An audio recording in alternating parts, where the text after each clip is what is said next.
The most common type of position in backgammon is what we call the holding game.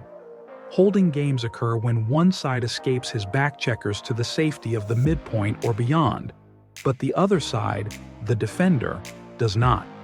Instead, the defender manages to anchor his two back checkers somewhere in his opponent's home board.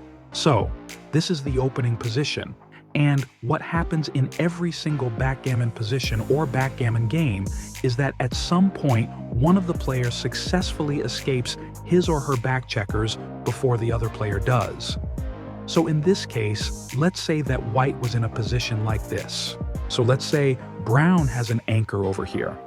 And maybe he's also built a little bit of prime over here. Something like this.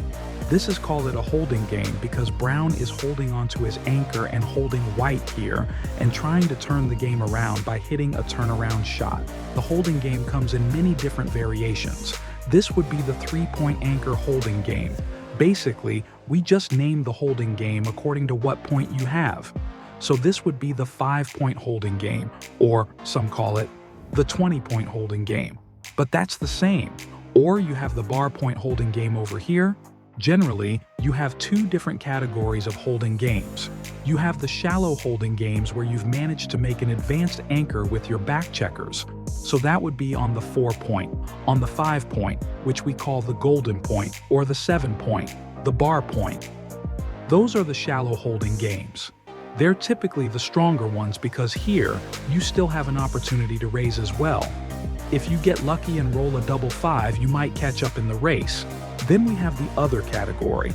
That's the deep holding games. So those are the holding games where you have an anchor on the ace point or the deuce point. They're not as strong usually as the shallow holding games because here it's very difficult to catch up in the race. You're essentially getting primed when you're down here. That means that usually you get the shots later on in the game from the deeper holding games. So for instance, let's imagine that white had all of his checkers moved into his home board. Now you prefer to have a deep holding game rather than a shallow one, because now we're late in the game, late in the barren phase. So here it's better to have a deep one, because you still have a chance to hit. If you have a shallow anchor here, and let's say the position is something like this, you don't have much contact value.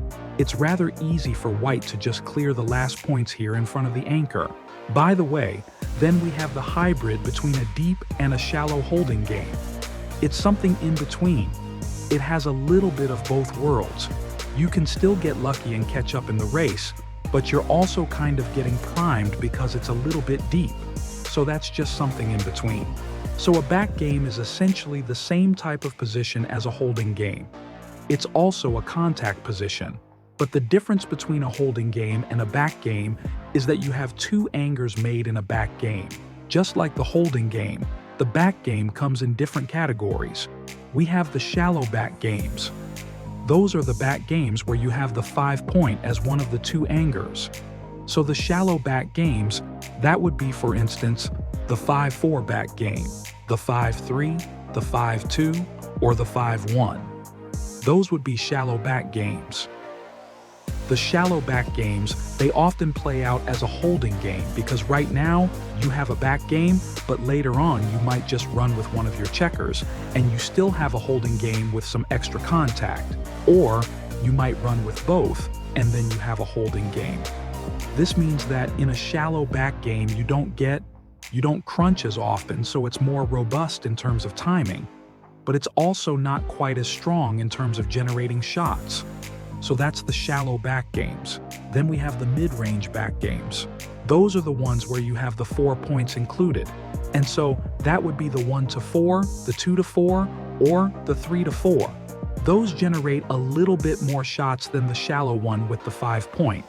But it's a little bit more risky now because you're getting primed, so you might end up crunching your front position, which is the worst thing that can happen.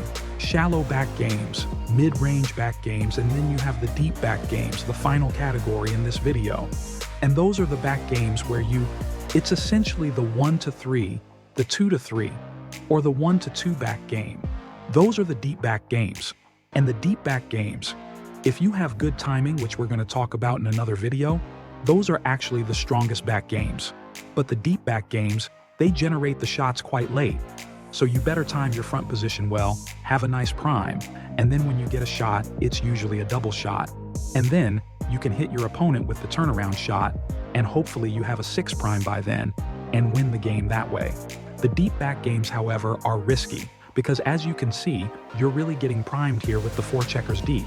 So if you don't have proper timing here, you're going to crunch your front position, you're going to collapse, and then basically, you're going to lose a gammon, or even a backgammon.